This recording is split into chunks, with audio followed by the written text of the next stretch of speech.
E se alguém afirmasse que as origens da luta pela liberdade não devem ser buscadas na Europa, nem nas obras dos iluministas, mas sim nas ações de mulheres negras, governantes africanas que muito antes de o mundo ocidental sequer falar em liberdade, já desafiavam impérios poderosos?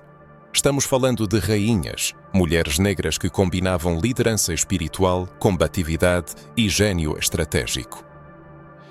Elas, muito antes da Revolução Francesa, com seu lema de igualdade, liberdade e fraternidade, já exerciam a justiça, protegendo o seu povo da escravidão, da opressão e de invasores estrangeiros. Quantas vezes ouvimos que os africanos só começaram a lutar por seus direitos a bordo dos navios negreiros ou nas plantações? Este é um dos mitos mais difundidos pela história oficial. A narrativa de hoje busca refutar as concepções estabelecidas sobre a resistência, liderança e autoidentificação negra. As 5 rainhas africanas sobre as quais falaremos não são personagens fictícias. Elas realmente existiram, governaram, lutaram e exerceram uma enorme influência no curso da história africana e mundial. Mas por que essas mulheres são tão pouco mencionadas? Porque seus nomes estão ausentes nos livros didáticos. Porque, quando se fala de monarcas europeus, rainhas brancas e impérios ocidentais, a grandeza africana é silenciada, como se nunca tivesse existido. A resposta reside na distorção intencional da história, especialmente quando se trata do papel dos negros, e em particular das mulheres nos eventos históricos. Mulheres negras não apenas lideraram, elas resistiram à escravidão, demonstrando coragem, fé e força. Elas não esperaram por instruções ou libertadores, elas próprias eram a encarnação da liberdade. Muito antes de as primeiras leis abolicionistas serem aprovadas na Europa e de tratados sobre direitos humanos serem escritos, essas mulheres, arriscando suas vidas, enfrentavam soldados, diplomatas e comerciantes, defendendo a dignidade de seu povo. Lembremos da rainha Nzinga de Ndongo e Matamba, que habilmente usou táticas e formou alianças na luta contra Portugal, ou Amanirenas, que liderou um exército cuchita e desafiou o Império Romano. Quem ouviu falar de Yaa Asantewaa, que pegou em armas quando os homens hesitaram? E quanto a Makeda, a lendária rainha de Sabá, cuja inteligência e influência se estenderam por continentes inteiros? Ou Muhumuza, a rainha profetisa, cuja força espiritual era temida pelos colonizadores? Essas mulheres não são apenas uma fonte de inspiração, elas são um chamado à ação, um lembrete de que nas veias da diáspora negra corre sangue real. Esta é uma jornada de descobertas, reconstrução e justiça histórica.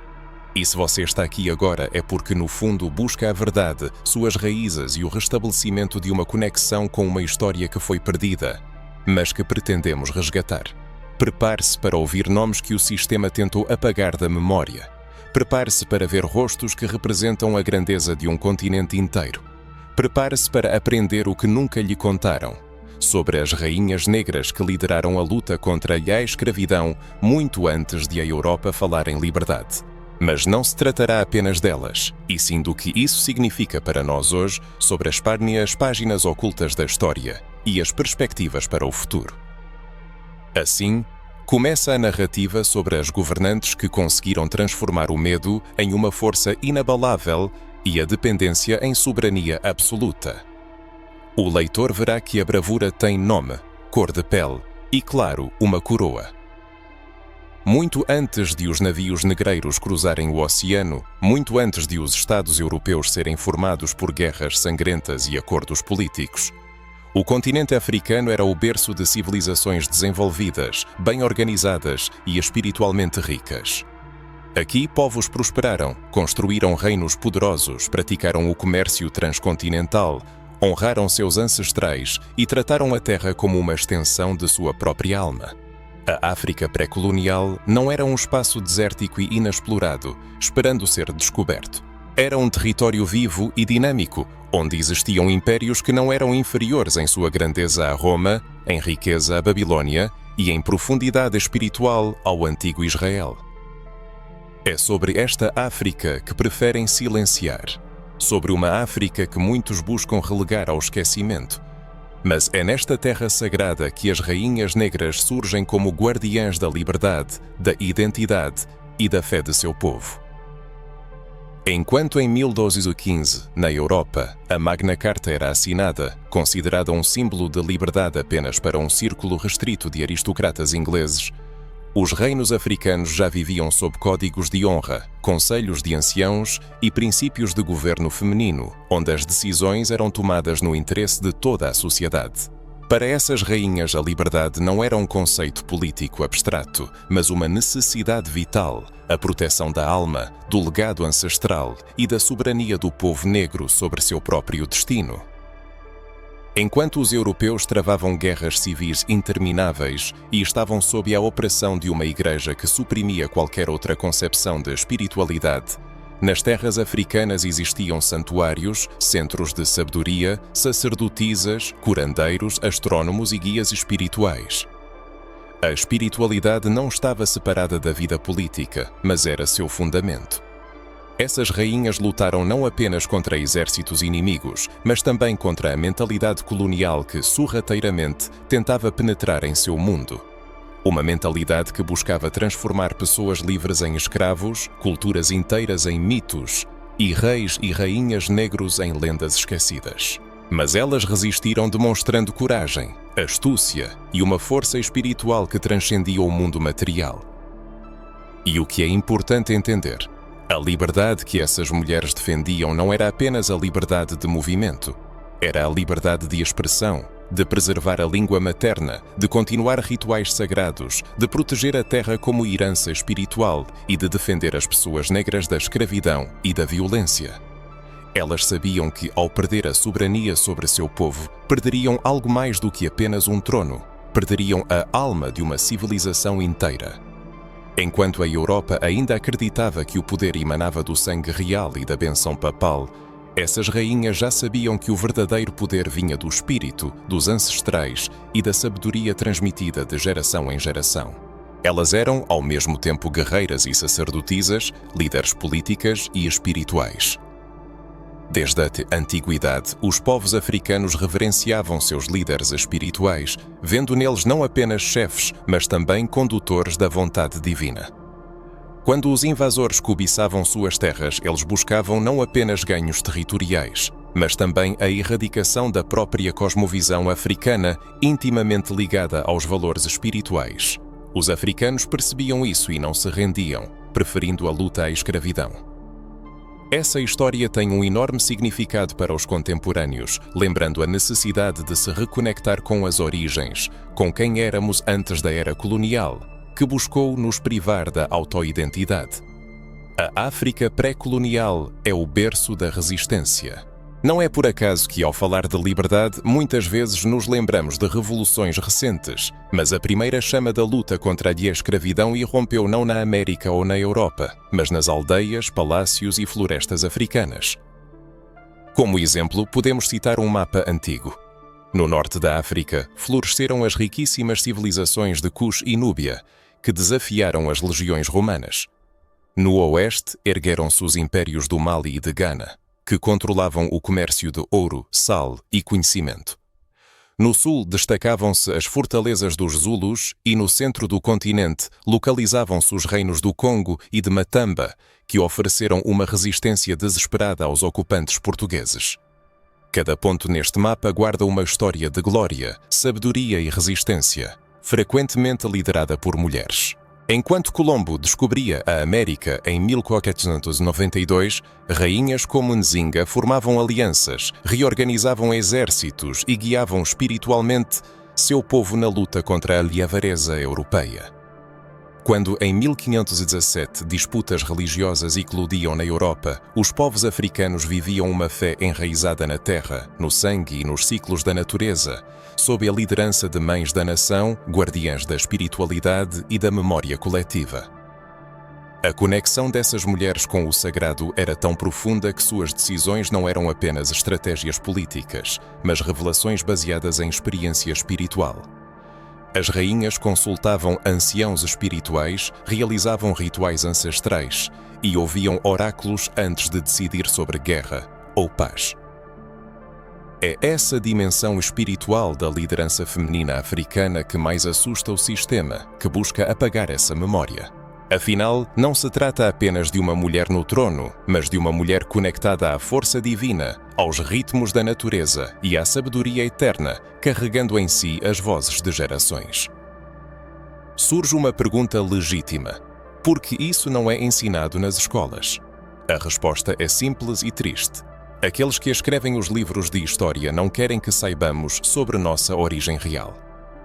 É mais conveniente para eles que acreditemos que nossa história começou no porão de um navio, acorrentados, e não nos salões de palácios, coroados com sabedoria e liderança espiritual.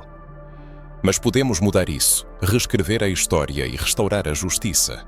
Ao fazê-lo, nos curamos, nos erguemos e nos reconhecemos como herdeiros de uma linhagem sagrada, de uma resistência que começou muito antes de a primeira corrente ser forjada. Essas governantes negras travaram uma luta por uma liberdade autêntica.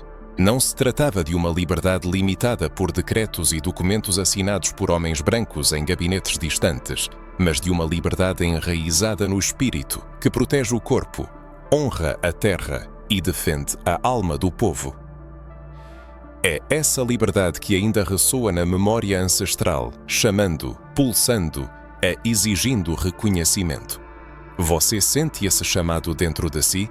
Ouve as vozes dessas rainhas e quando através do tempo clamando para não serem esquecidas.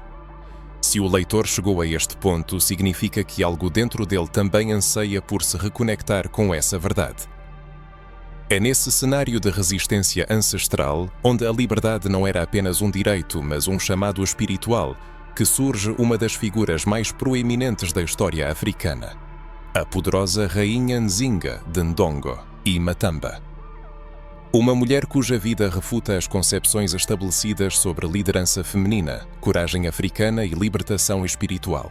A seguir, o leitor encontrará uma história que o fará repensar não apenas o passado, mas também sua própria força ancestral.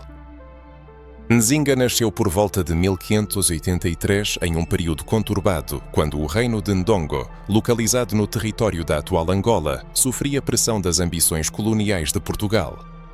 No entanto, ao contrário da crença popular, ela não foi uma princesa que cresceu em luxo e conforto. Desde jovem, Nzinga aprendeu que a liderança se baseia na sabedoria, na perspicácia e em uma profunda conexão com os espíritos ancestrais. O trono não lhe foi dado por acaso.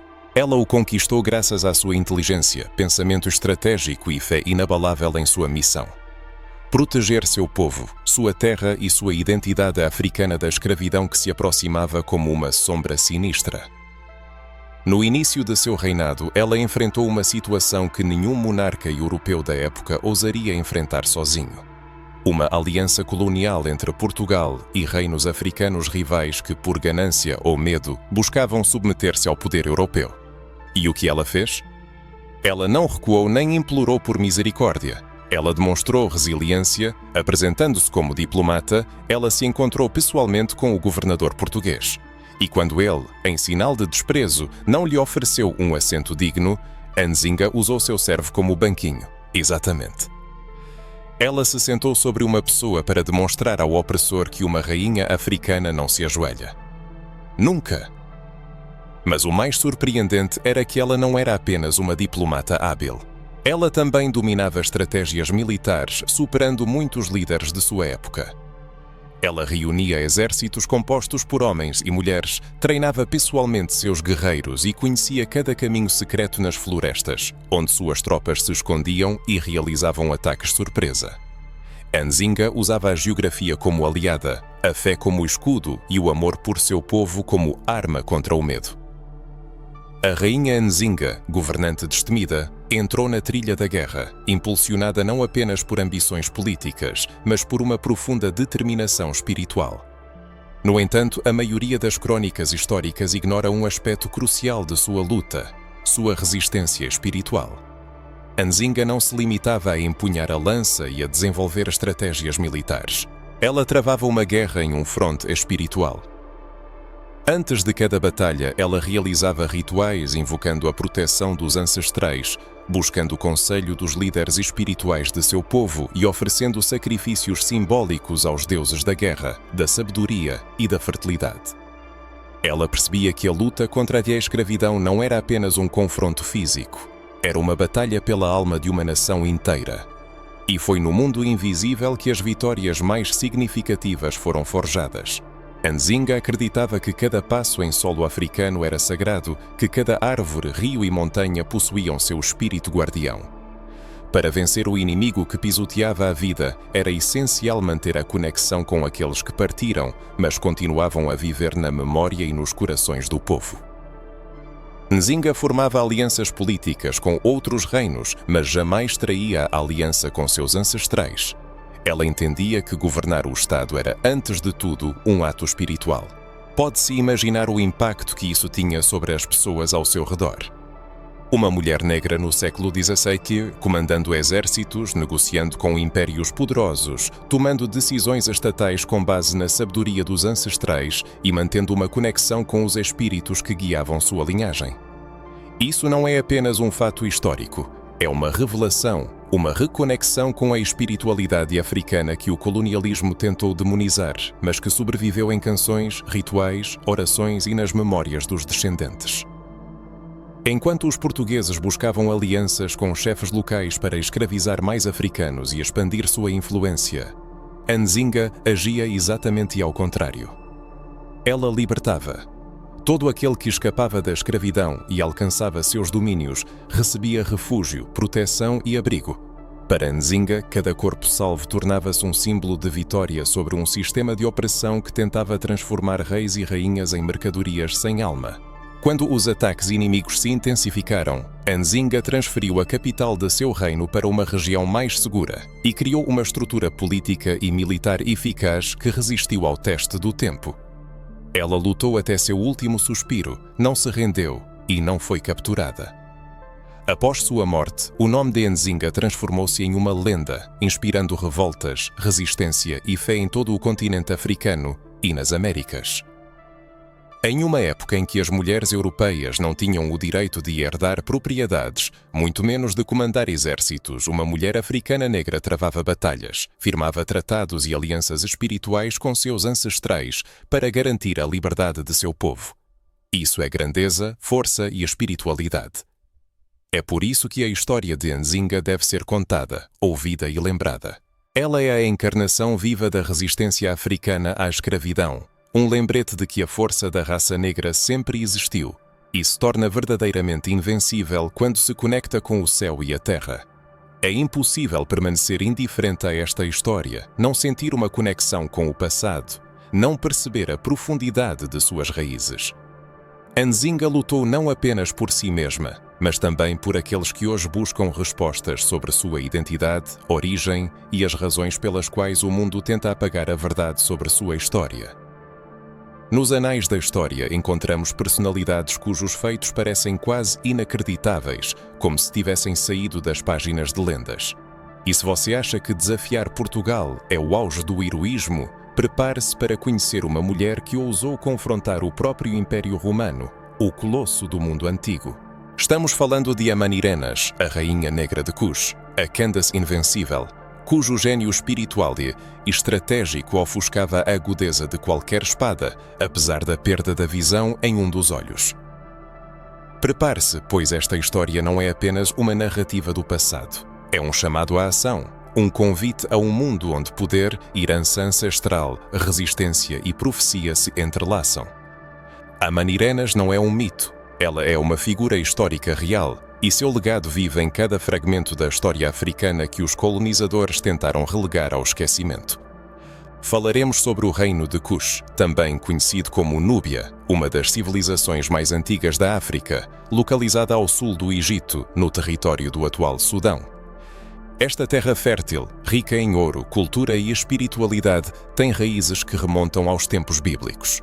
Os Cushitas são mencionados nas Sagradas Escrituras como descendentes de Cam, filho de Noé, e seu nome carrega um profundo significado simbólico, significando negro ou bronzeado, o que ressalta a conexão espiritual, o legado e a identidade que são atemporais.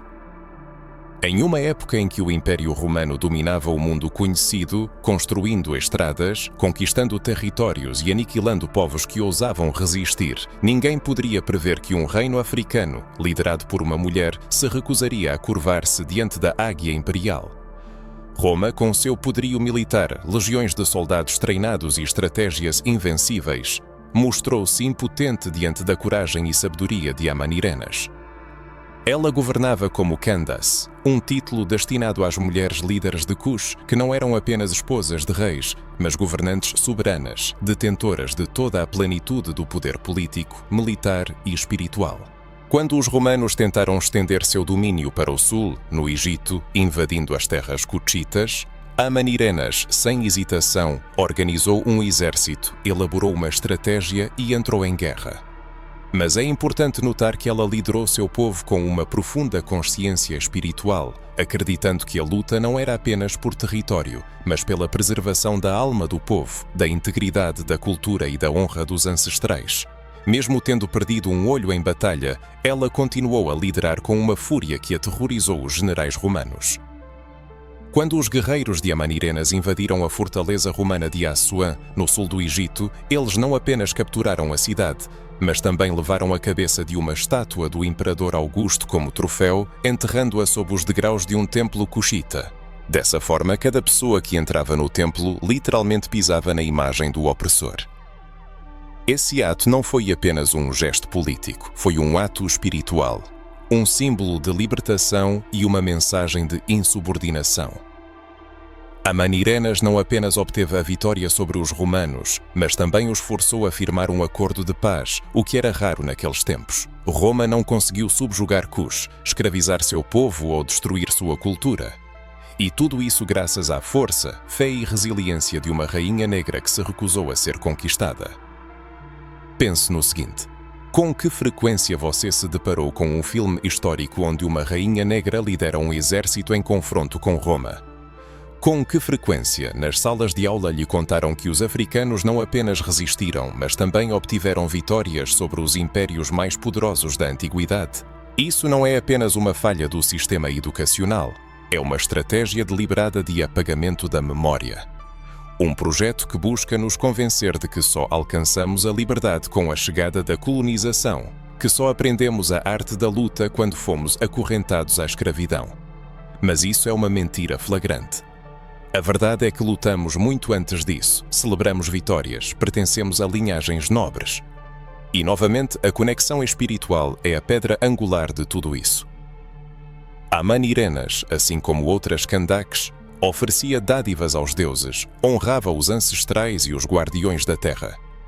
A civilização cuxita possuía um sistema religioso profundamente enraizado, com templos dedicados a divindades como Amon, Ísis e outros deuses que personificavam as forças da natureza e a harmonia universal. Era uma espiritualidade viva e pulsante, onde os mundos visível e invisível existiam em unidade indissolúvel, e onde a guerra física era apenas uma manifestação externa de uma batalha espiritual que se desenrolava em outras dimensões. Essa visão de mundo se reflete nas profecias bíblicas sobre a Etiópia. Em diversos textos sagrados, a terra de Cush é mencionada como um lugar de onde a glória do Senhor resplandecerá. Um povo que trará tributo ao Deus de Israel. De além dos rios da Etiópia, meus adoradores, meu povo disperso, me trarão ofertas. Sofonias 3:10. Esta não é uma mera indicação geográfica, mas um prenúncio profético. A Bíblia reconhece a grandeza espiritual dos povos africanos, mesmo quando a história moderna tenta refutá-la. É por isso que Onvesharetol, sua conversa sobre Amanirenas é tão significativa, pois unimos os fragmentos de nossa origem, nossa história, nossa fé, nossa resistência e nossa identidade. Demonstramos que somos descendentes não de escravos, mas de guerreiros espirituais, reis e rainhas que desafiaram gigantes e permaneceram inabaláveis. E enquanto Roma caía séculos depois, consumida por sua própria soberba, Cush continuava a viver, respirando o legado de liberdade conquistado por Amanirenas e suas valorosas tropas. A história não esqueceu Roma, mas a muitos de nós foi negado o conhecimento sobre o eterno esplendor dessa rainha. Contudo, hoje, neste exato momento, estamos restaurando essa memória, estamos limpando o espelho de nossa identidade. Você compartilha esta jornada comigo. Você sente este fogo queimando dentro de você. A cada passo que damos nesta narrativa, mergulhamos mais fundo nas raízes que nos conectam ao céu e à terra. Honramos o sangue derramado, as vitórias alcançadas e as vozes que ressoam através da névoa do tempo. A frase "eu piso no império do opressor com os pés dos meus ancestrais" não é apenas um símbolo de força, mas também um símbolo de fé e, acima de tudo, um chamado à liberdade para todos que virão depois de nós. E quando pensávamos ter alcançado o ápice da resistência feminina com as histórias de Nzinga e Amaniranas, surge outra figura poderosa do passado que não apenas desafiou um império europeu, mas o fez em um momento em que tudo parecia perdido. Agora deparamo-nos com a coragem encarnada em uma mulher chamada Yaa Asantewaa, a rainha-mãe Ashanti, que se recusou a ajoelhar-se diante da arrogância britânica e decidiu levantar uma nação munida do poder de sua voz, de sua presença e de sua conexão espiritual com o povo. Interação com o povo. Século XIX. Enquanto as potências europeias, como em um jogo de xadrez no continente africano, dividiam suas terras, impulsionadas pela ganância, o Império Britânico, com seu exército, armas e arrogância, avançava profundamente na África Ocidental. Os ingleses exigiam submissão incondicional, territórios e, o que era mais sacrílego, o trono de ouro Ashanti, o símbolo da alma do povo. Contudo, eles não previram que uma idosa mulher africana, a mãe da nação, levantaria a bandeira da rebelião quando os homens duvidassem. Ela transformaria o medo em força espiritual e lideraria um movimento radical. Yaa Asantewaa não era uma rainha no sentido europeu da palavra. Ela era a rainha-mãe, ocupando a posição mais elevada entre as mulheres na hierarquia social Ashanti. Nesta cultura imbuída de espiritualidade, o papel da rainha-mãe transcendia o poder político. Ela era a guardiã da alma do povo, um elo entre os ancestrais, os vivos e as futuras gerações. Quando os britânicos exigiram o trono de ouro, os líderes masculinos, tomados pela dúvida e pelo medo de uma guerra que parecia impossível de vencer, mostraram-se hesitantes. E nesse momento a voz de Yaa Asantewaa, como um eco das profundezas dos séculos, proferiu uma frase que ficou gravada na memória. Se vocês, homens Ashanti, não estão prontos para lutar, então eu o farei. Liderarei minhas irmãs. Nessas palavras estava contida uma força imensa. Ela não estava apenas repreendendo, estava convocando a ação. Não estava apenas apontando um erro, estava dando um exemplo de coragem. Yaa Asantewaa encarou a covardia e respondeu com fé, resiliência e uma conexão inquebrável com os ancestrais, que era mais poderosa do que qualquer exército colonial. E ela não estava sozinha. Mulheres se levantaram ao seu lado. Irmãs, guerreiras, mães, anciãs, todas ouviram o chamado do sangue e da terra. Juntas formaram um exército que lutava não apenas com lanças, mas também com a alma, a música, os rituais e as orações aos espíritos dos ancestrais que guardavam as montanhas, os rios e os ossos daqueles que lutaram pela liberdade antes delas. Yaa Asantewaa compreendia que a luta não era apenas contra soldados. Era um confronto com uma visão de mundo que privava as pessoas negras de sua dignidade humana. Considerava a espiritualidade africana uma superstição e via no ouro apenas um valor material, ignorando a riqueza da alma. Foi por isso que sua liderança se tornou uma ameaça tão grande para os britânicos. Ela não estava apenas convocando à guerra, estava despertando a autoconsciência. Ela lembrava a cada homem e a cada mulher sua origem, do que eram feitos e porque nunca deveriam permitir que estrangeiros silenciassem a voz de sua história. Durante a guerra, ela liderou destacamentos de guerrilha, elaborou planos de ataque a pontos estratégicos, mobilizou clãs inteiros e manteve rituais espirituais, realizando libações, danças sagradas e entoando cânticos de proteção. Ela compreendia que a força do povo residia não apenas nas armas, mas na unidade do espírito, e sabia como despertá-lo. Os britânicos não estavam preparados para tal reviravolta. Esperavam enfrentar homens assustados, mas em vez disso, encontraram uma legião de mulheres enraizadas na terra sagrada da África, lideradas por uma mãe espiritual que via a morte não como um fim, mas como uma transição para um mundo onde aqueles que lutam pela liberdade jamais serão esquecidos. Mas seus feitos não serão esquecidos. Mesmo no momento de sua captura e exílio, Yaa Asantewaa permaneceu inabalável.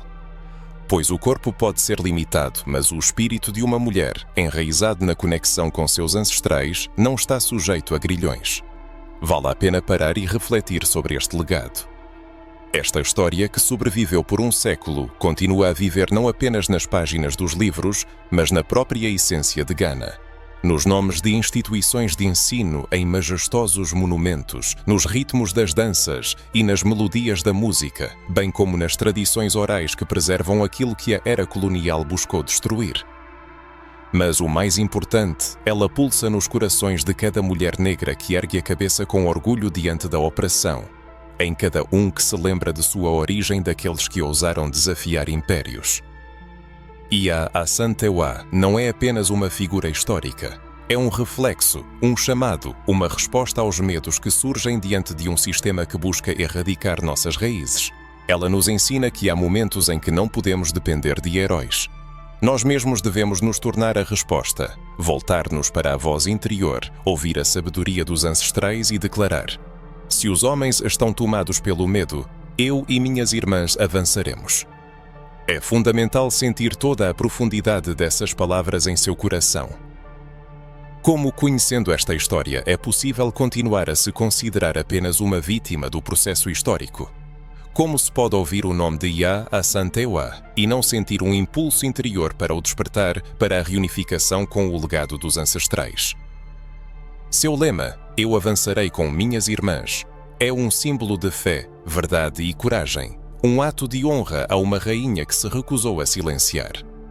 Continuando nossa imersão na memória espiritual da nobreza africana, deparamo-nos com uma personalidade que transcende o tempo, as fronteiras geográficas e até mesmo a realidade material.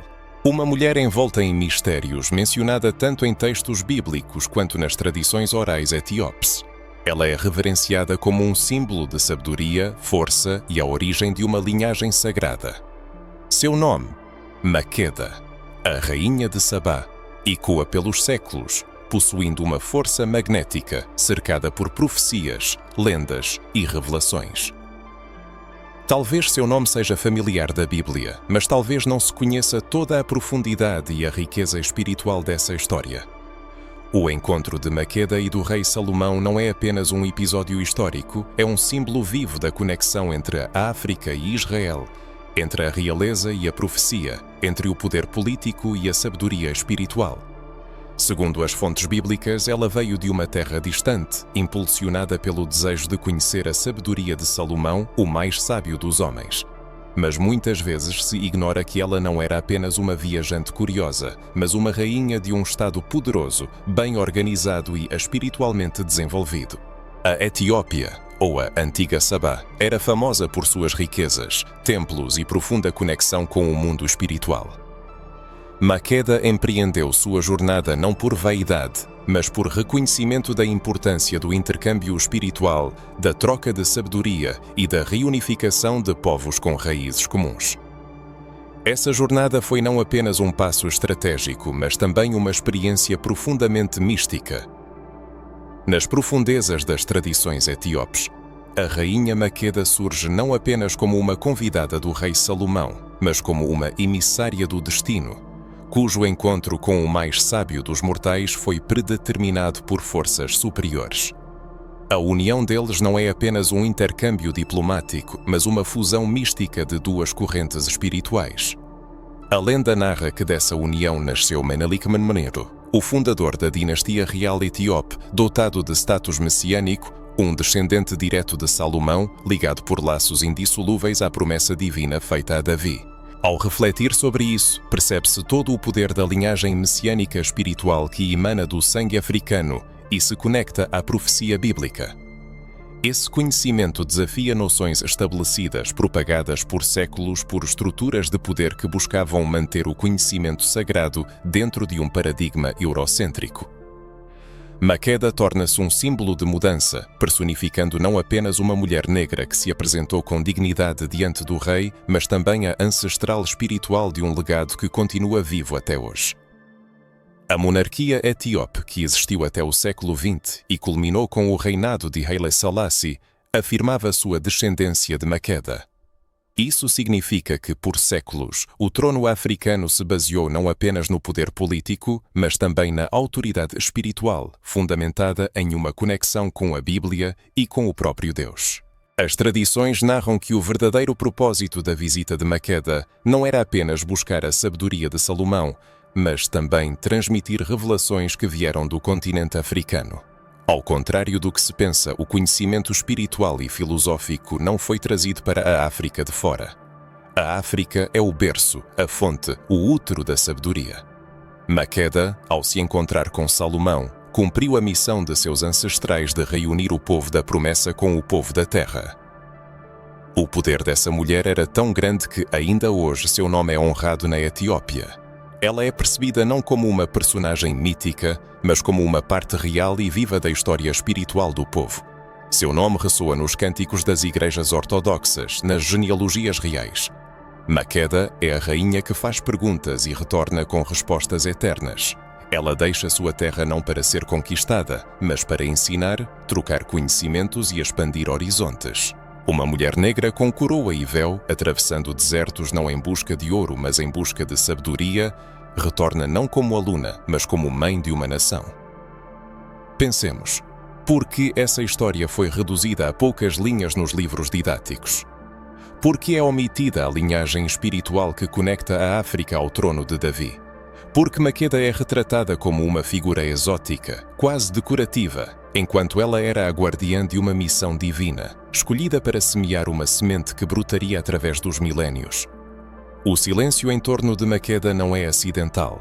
Faz parte de um projeto de apagamento que visa privar as mulheres negras de sua sabedoria, de sua conexão com o divino e de sua presença nos mais altos escalões da história sagrada.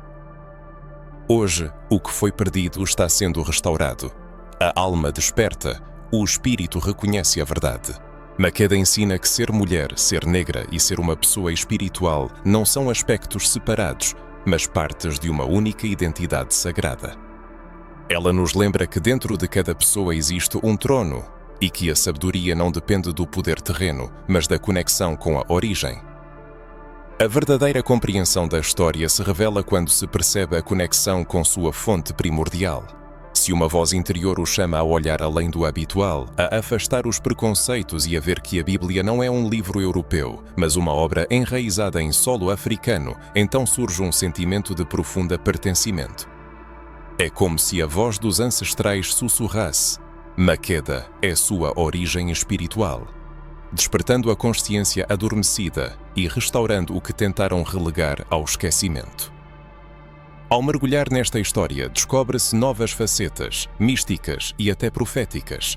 Diante de nós surge uma mulher cujo destino quebra estereótipos sobre poder, realeza e liderança.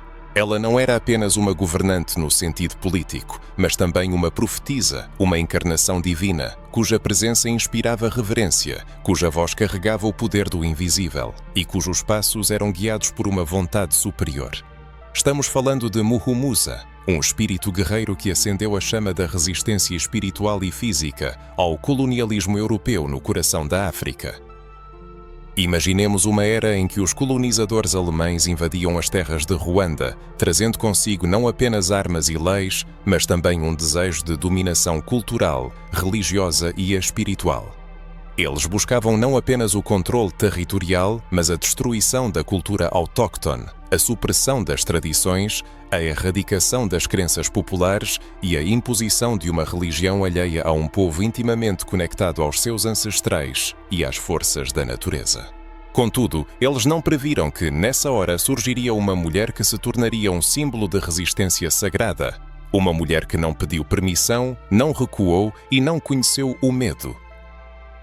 Muhumuza era reverenciada por seu povo como a reencarnação de Nyabingi, uma deusa espiritual que personificava a justiça, a libertação e a proteção do povo africano.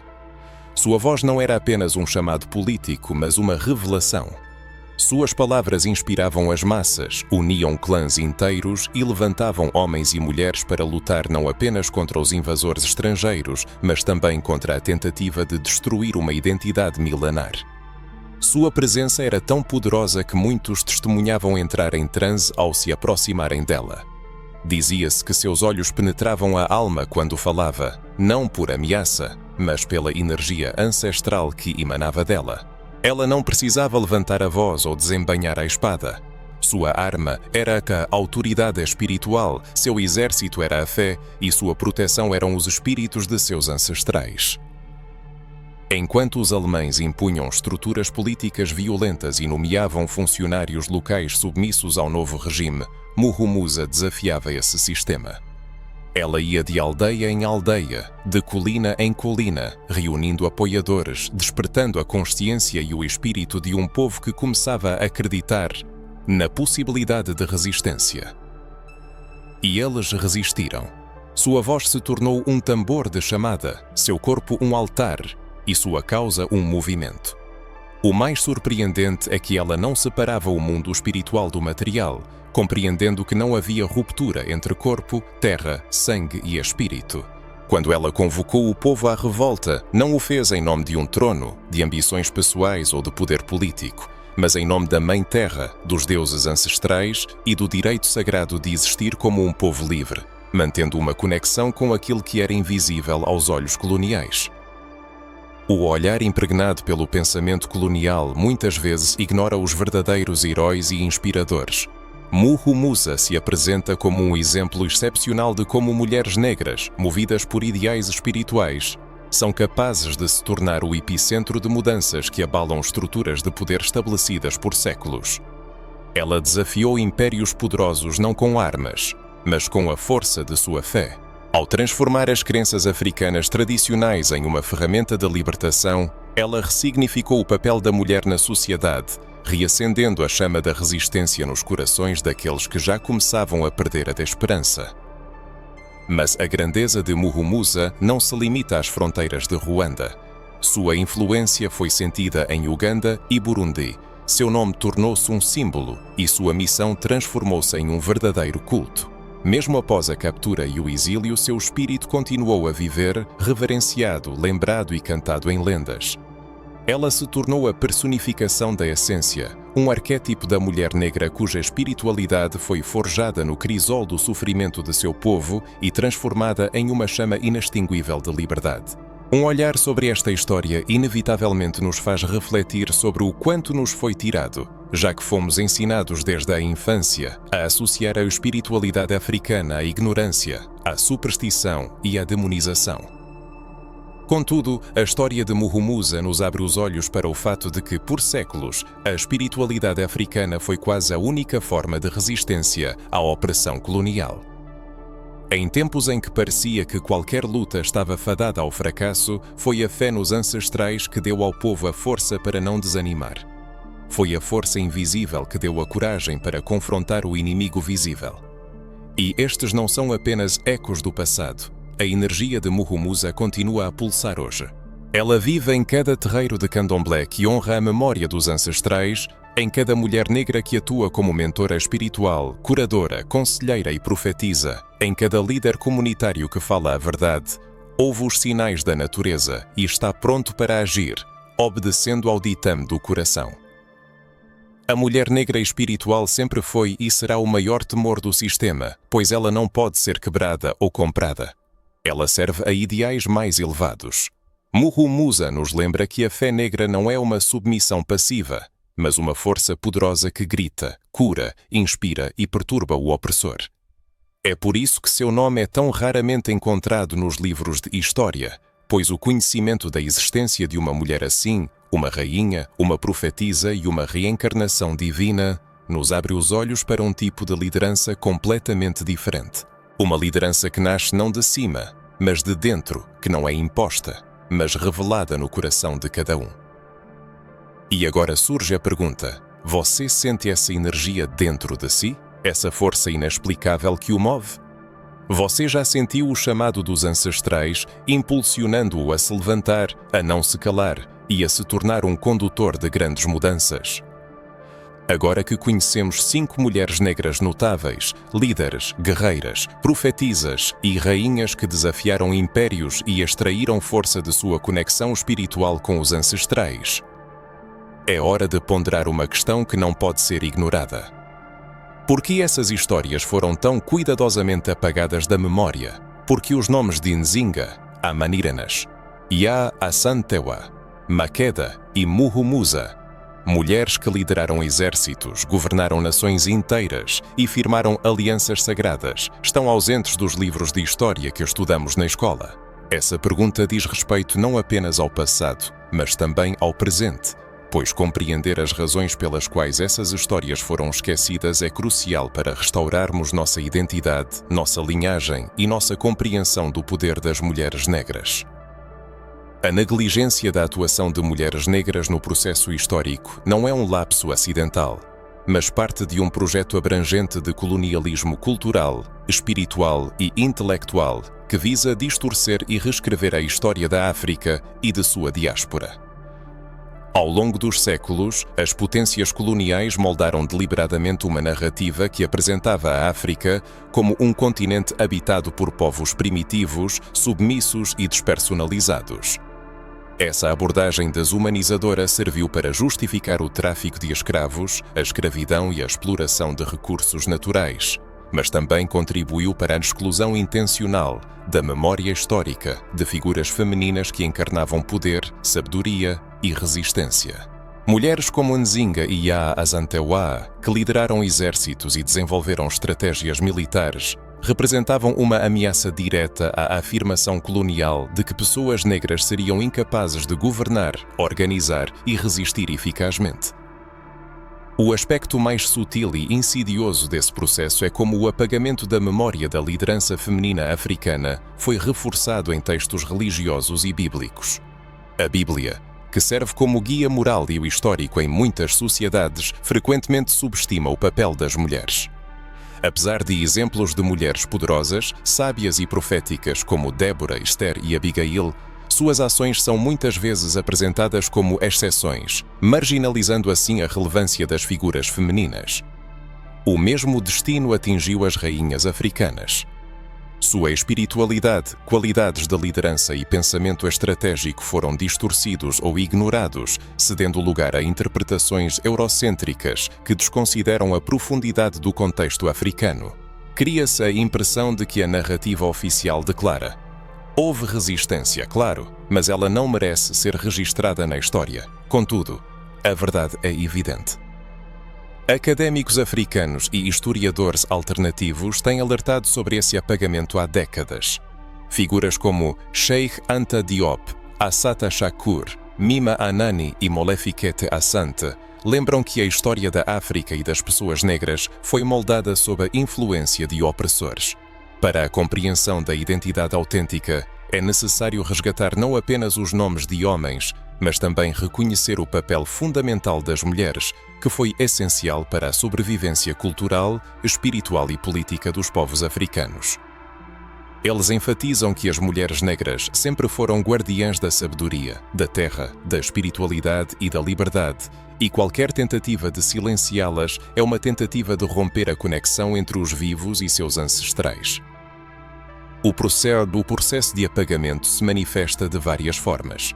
Primeiramente, através do sistema educacional, que prioriza narrativas europeias e coloniais, ignorando líderes africanos e negros. Em segundo lugar, em documentos oficiais, como livros didáticos de história, arquivos coloniais e textos religiosos, onde as mulheres são frequentemente apresentadas como figuras secundárias ou totalmente ausentes. E, em terceiro lugar, na cultura popular e na mídia, que continuam a reproduzir imagens estereotipadas de mulheres negras como personagens passivas, submissas ou insignificantes. Esse apagamento não apenas distorce a história, mas também molda a autopercepção de gerações inteiras de homens e mulheres negros, criando uma lacuna na compreensão de referências e na autoestima. É por isso que é tão crucial resgatar essas histórias para trazer à luz a verdade sobre mulheres como as rainhas e reconhecer seu papel não apenas como líderes políticas, mas também como guardiãs espirituais, estrategistas e símbolos de liberdade. O apagamento da memória histórica, Spiarity, especialmente em relação às notáveis rainhas africanas, representa um problema sério que vai muito além da mera distorção do passado. Esse fenómeno influencia diretamente a percepção contemporânea de poder, papéis de género e relações raciais. A narrativa dominante muitas vezes separa artificialmente a história e a espiritualidade africanas, ignorando a conexão inseparável entre liderança política e práticas espirituais, característica desses reinos. Governantes como Nzinga e Amanusa baseavam-se não apenas em decretos, mas também em tradições ancestrais, rituais e comunicação com os espíritos, o que hoje pode ser visto como uma manifestação de liderança holística. Ignorar esse aspecto nos priva da oportunidade de extrair lições valiosas de seus modelos únicos de poder e resistência, que se fundamentavam não apenas na força militar ou no controle territorial, mas também no poder espiritual, na inteligência e na vontade coletiva do povo. A consciência da dimensão do apagamento histórico permite não apenas admirar um passado heroico, mas também refletir criticamente sobre o presente. Com que frequência vemos a contribuição de mulheres negras que lideram comunidades, atuam na educação, na cura e na organização da resistência social e espiritual, permanecer desvalorizada ou completamente ignorada? Quantas histórias de líderes negras proeminentes ainda são distorcidas ou silenciadas? Ao restaurar a memória de Nzinga, Amanusa, Yaa Asantewaa, Makeda e Muhumuza, não apenas resgatamos o passado do esquecimento, mas também criamos um espaço para o futuro, inspirando novas gerações a reconhecer e valorizar o potencial de liderança das mulheres negras. Até mesmo a Bíblia, apesar da tendência de menosprezar o papel feminino, contém exemplos de sua resistência e força espiritual. É nesse contraste que a escala do que foi perdido e a necessidade de restaurar a justiça histórica se tornam evidentes. Nas tradições orais, registros históricos alternativos e memórias ancestrais, as mulheres africanas negras sempre desempenharam um papel fundamental como guardiãs da memória do povo, mediadoras entre os mundos espiritual e terreno, responsáveis pela preservação da identidade cultural e espiritual, mesmo sob a mais brutal opressão colonial. Ao estudar seu legado, compreendemos que suas conquistas não se limitam a vitórias militares, triunfos políticos ou alianças estratégicas. Nzinga, Amanusa, Yaa Asantewaa, Makeda e Muhumuza nos deixaram uma herança muito mais valiosa. Uma força espiritual, um modelo de liderança que transcende o tempo e nos conecta aos ancestrais, à energia da libertação e à responsabilidade de dar continuidade à história da resistência e do poder negro. Essas rainhas nos ensinam que liberdade e poder não são apenas direitos conquistados, mas dons divinos, transmitidos através da coragem, da fé e de ações conscientes. Essa lição é particularmente relevante para as mulheres negras contemporâneas, que ainda enfrentam sistemas que buscam diminuir suas vozes, habilidades e a espiritualidade. Na figura de Nzinga, vemos um exemplo de insubordinação diante de qualquer opressor, sabedoria no uso estratégico da diplomacia e da guerra, além de uma profunda conexão com os ancestrais. Cada uma de suas decisões tinha uma dimensão espiritual. Ela nos ensina que a verdadeira liderança não é apenas comando ou controle, mas serviço, proteção e orientação baseados na consciência espiritual. Amanusa, por sua vez, demonstra que confrontar um império aparentemente invencível exige coragem, planejamento estratégico e fé inabalável. As profecias bíblicas sobre os Cutitas confirmam que Deus honra a justiça e a lealdade e que Ele confere poder àqueles que buscam proteger a liberdade e a verdade de seu povo. Essa lição é vital.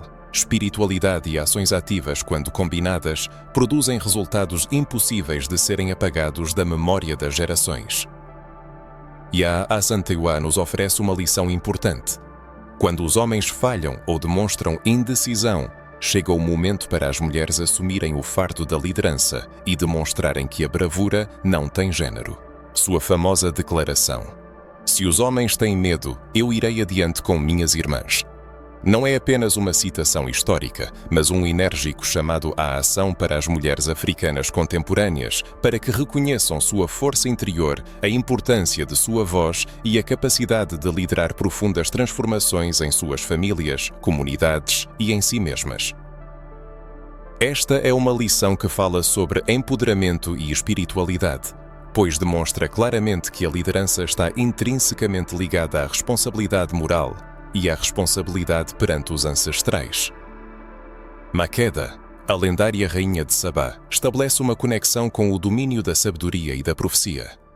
Sua visita a Salomão não foi apenas uma busca por conhecimento, mas uma demonstração vívida de que as mulheres africanas sempre desempenharam um papel espiritual e messiânico significativo, conectando o mundo material ao divino. As tradições de sua linhagem mostram uma profunda interconexão da espiritualidade africana com os ensinamentos bíblicos, provando que profecia, conhecimento profundo e liderança política podem coexistir harmoniosamente. Esse legado nos lembra que as mulheres africanas possuem o potencial para realizar mudanças que impactam gerações inteiras, e que a herança dos ancestrais não é apenas um fato histórico, mas uma bússola espiritual que deve ser honrada e seguida. Muhumuza, a rainha profetisa de Ruanda, reforça ainda mais a ideia de que resistência e espiritualidade são inseparáveis. Graças à sua força espiritual, ela provou que a verdadeira libertação começa no mundo espiritual e que o espírito coletivo de um povo pode ser mais forte do que qualquer exército armado. Ela nos ensina que oração, meditação, conexão com os ancestrais e fé inabalável são ferramentas essenciais de liderança e resistência. Cada ação no mundo material deve ser respaldada por uma proteção espiritual, acessível apenas àqueles que mantêm a conexão com seus ancestrais. Isso serve como um lembrete de que a mulher africana contemporânea, ao tomar consciência de sua espiritualidade, é capaz de transformar não apenas sua própria vida, mas toda a sociedade ao seu redor. Juntas, essas três rainhas criam um complexo sistema de ensinamentos que se dirige diretamente à alma da mulher africana contemporânea. Elas convidam a restabelecer a conexão com suas raízes, a reencontrar seus ancestrais, a honrar o sangue derramado, a perseverar em batalhas silenciosas e a lembrar das vitórias invisíveis que permitiram às mulheres modernas sonhar, liderar e agir. Elas demonstram que a liberdade não é apenas um conceito político, mas uma realidade espiritual. Ser livre significa viver em harmonia com seu propósito, com seu povo e com as forças divinas. E é exatamente isso que a Bíblia confirma no livro de Isaías 61:1, onde se diz: "O Espírito do Senhor Deus está sobre mim, porque o Senhor me ungiu para pregar boas novas aos quebrantados, enviou-me para curar os de coração partido, para proclamar liberdade aos cativos e libertação aos presos." Esta passagem se reflete na vida dessas rainhas. Elas libertaram, curaram, lideraram e inspiraram. Refletindo sobre essas histórias, fica claro que a libertação começa dentro de nós. Cada mulher africana que hoje reconhece sua força, sua espiritualidade e sua conexão com seus ancestrais, de certa forma, continua a missão dessas rainhas, mantendo acesa a chama da resistência, da sabedoria e da fé. Esse legado exige ações conscientes, respeito às tradições espirituais africanas e o reconhecimento de que somos os protagonistas de nossa própria história. Além disso, ele nos ensina que não devemos esperar por reconhecimento externo. A autenticidade de nossa força deriva de nossa conexão com o divino, com nossos ancestrais e com a verdade histórica e espiritual de nosso povo.